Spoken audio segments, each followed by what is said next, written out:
Hi, I've got with me Ailsa and Phil Mackintosh. How are you doing, guys? Hello. We're good, thanks, Russ. Yeah, you have to think about that then, didn't you? The questions do get more difficult, by the way, but there's always phone a friend or ask the audience. Yeah, I might need them later. We'll try and keep up.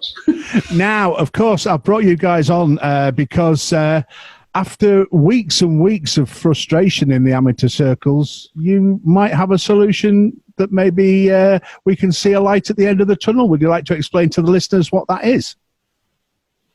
Yes, I think you were talking to Chris the other week, and in that conversation, he hinted at a restart, if you will. Yeah. And basically, what happened was myself talking to the girls had an idea. Chris and Karen had an idea. When we started to talk, the ideas were very similar, so we put them together, the best parts of each together. And we've come up with the idea of putting a concert out at the Forum when the Forum reopens.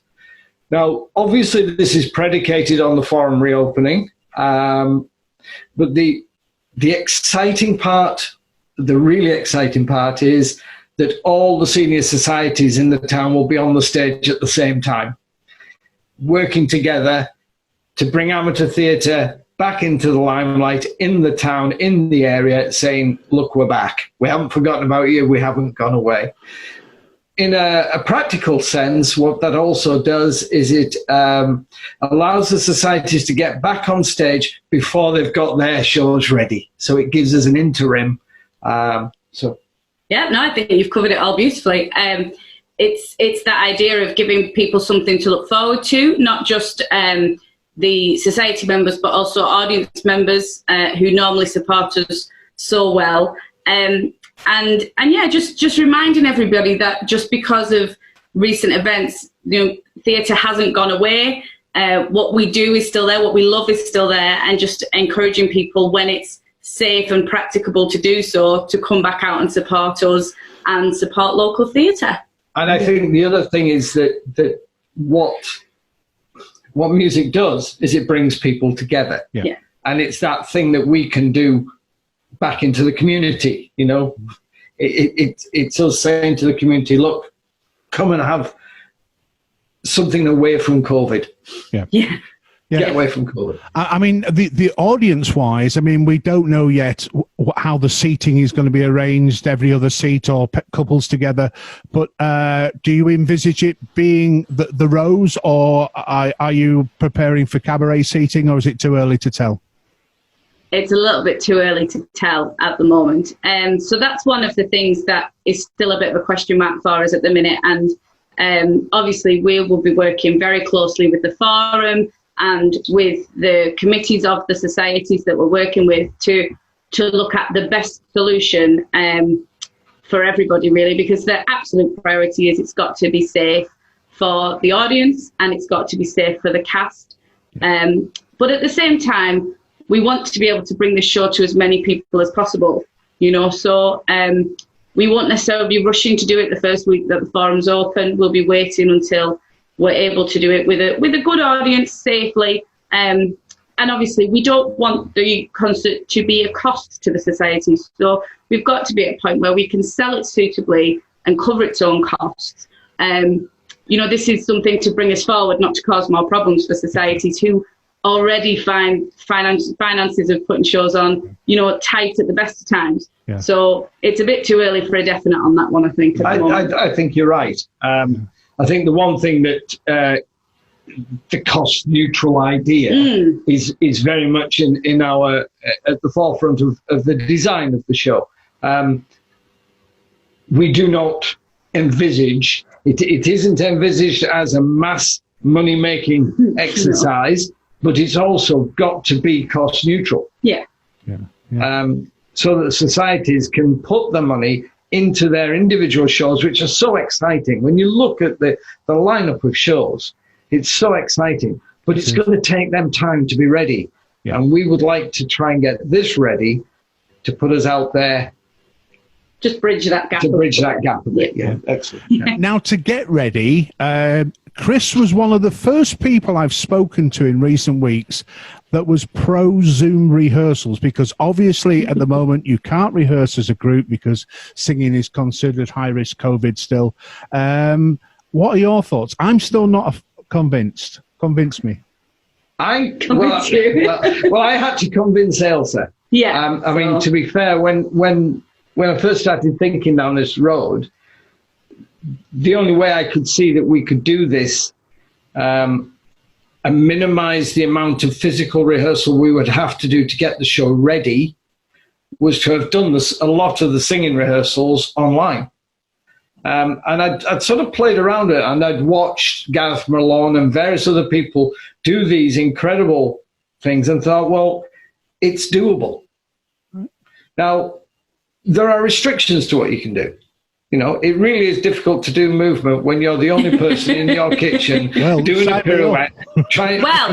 Maybe we need you involved, Russ. Yeah, imagining that you're linking arms with those other 4 people around you. That's going to be a bit difficult. But the learning, the singing, getting the singing right, getting the parts right, getting, so that we have a really consistent sound as we go into physical rehearsal, we believe is something can be done. We think it's doable. So I think it's a combination of things. Dad and I are working with Chris and Karen and Lana.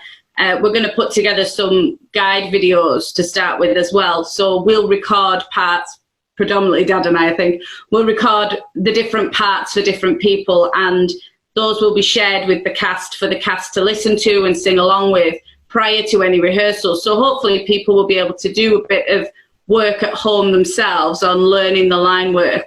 And then the idea with the online sessions will be to try and bring people together with headphones, hopefully, to be able to sing together and start to get that feel. But we don't know how it's going to work.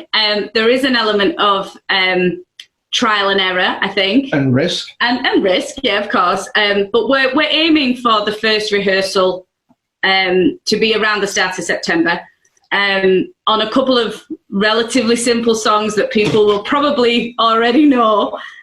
Start safely, and we'll see how we go. And Dad and I are probably going to lead most of those rehearsals, and we'll be learning as we go, Right. But I think we really want to try and make this work. So if there is a workable solution, we're going to try and find it. Although, having done a few Zoom sessions and had a few sound issues, it could be quite interesting.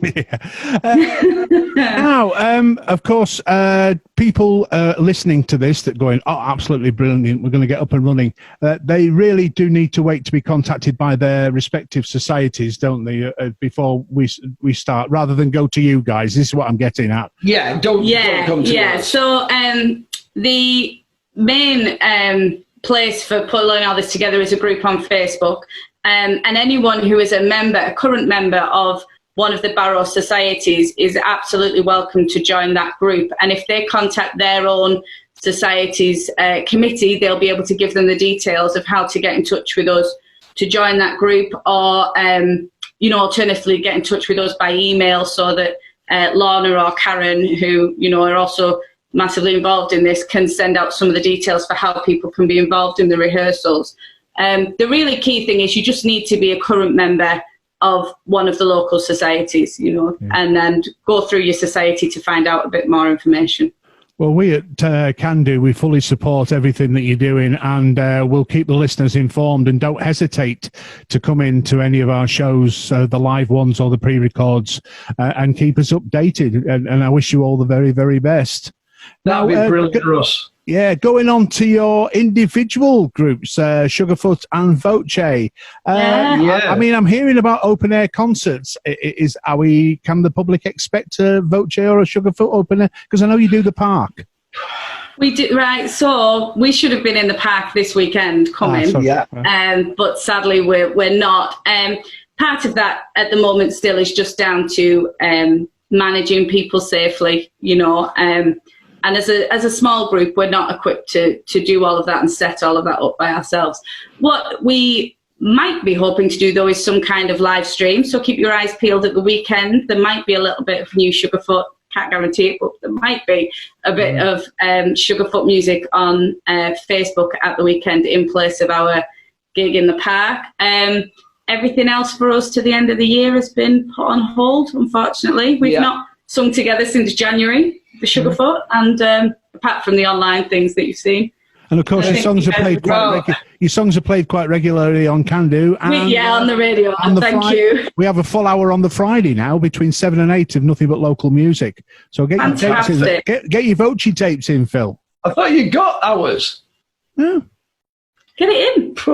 Right, you'll have it very shortly. I think a little like Ailsa, we were due in Kakubri to do their tattoo, which we've done a couple of times already. And that's all been shelved. That's a huge audience that you play to. It's an amazing event. Like Sugarfoot, we've been cancelled. And like Sugarfoot, so what we've done is we've dug into the archives. We've put the archive material out there. We've encouraged people to listen to it. And we would do that because a lot of the music that both bands play is about hope, and it's about caring and loving each other, and so there's a lot of positivity in what we do. Although a lot of our songs are also about dying, but we're not going to. There is that.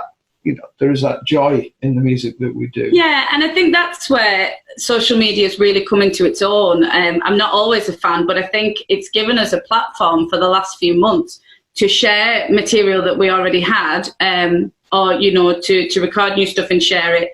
And keep in touch with our audiences and keep in touch with the people who follow us and support us the rest of the time. Absolutely. Our groups and our societies would be nothing without our audiences, and it's really important that we keep that connection with them even at the moment.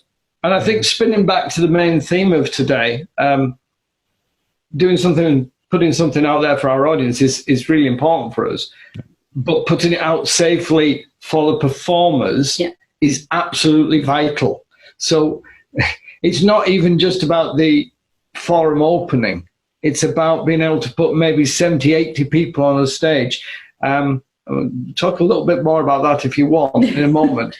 But it's about those dynamics that it's not just putting bums on seats, in effect. Yeah. So how would you do it?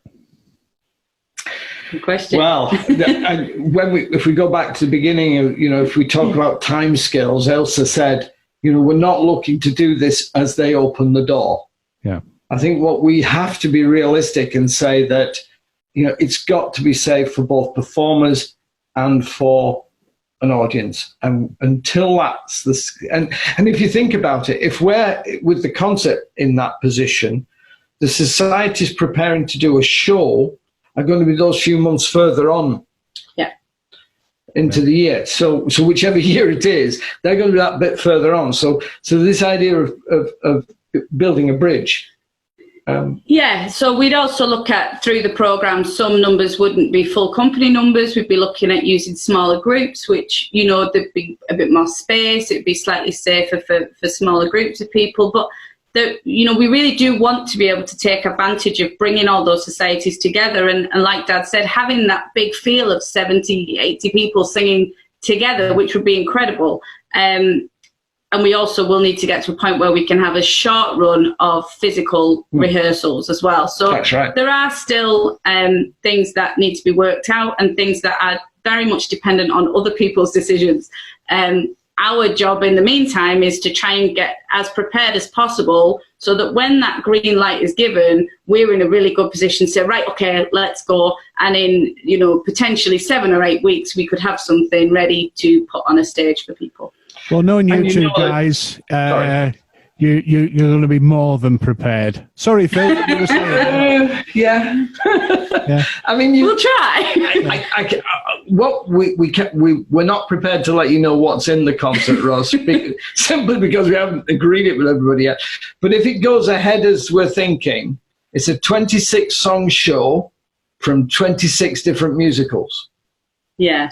Right. So there's, Ailsa and I, we like a challenge, and we like the audience to get a really good night's music, but we like the challenge to be on the guys performing it as well. So I guarantee it will be a challenge all the way around. What's been really great as well is because we're working with Lorna and with Chris and Karen as well. Say a bit more about and that so as when well. we've got together the 5 of us, and you think, you know, all those ideas and all the experience that the 5 of us bring as a production team, it's been really fun to put the program together. For us, you know, something we've missed doing because we've not been doing this for a few months as well, to have some really, really productive meetings as a group, lots of laughs, off the wall stuff, and great ideas to be putting together with the other guys, and then with the wider committees of the societies as well, who have been massively supportive and totally on board with the whole project. So we've been very lucky as a production team that the societies have said, yeah, all right then, let's go with this crazy idea and see what we can do. And it gets ever so slightly crazier because we on stage we are looking to put the 4 senior societies, but we also have a little bit of an idea about representation of the juniors without having them there. Yeah. Right. So, well, we've got to agree that with them before we announce that bit. So maybe next time we come and talk to you, we'll be able to tell you a little bit more about that. A youth element. I'll hold you to that. It's been absolutely brilliant chatting to you. I hope Candu will be there on your opening night doing. Yes, please. Well, it'd be really good if you could live stream it, guys, because I reckon it'll be worth seeing. Johnny Williams, are you listening? Johnny. I'll mention it to him. Anyway, lovely talking to you guys again. And thank you so much for at least trying to get things kick-started. And I wish you all the very, very, very best of luck. Well, a huge thank you. A huge thank you to you, to the guys that are helping us. And as always, the support we get from you guys is brilliant. Absolutely. Thanks, Russ. Thanks, buddy. Take care. And you.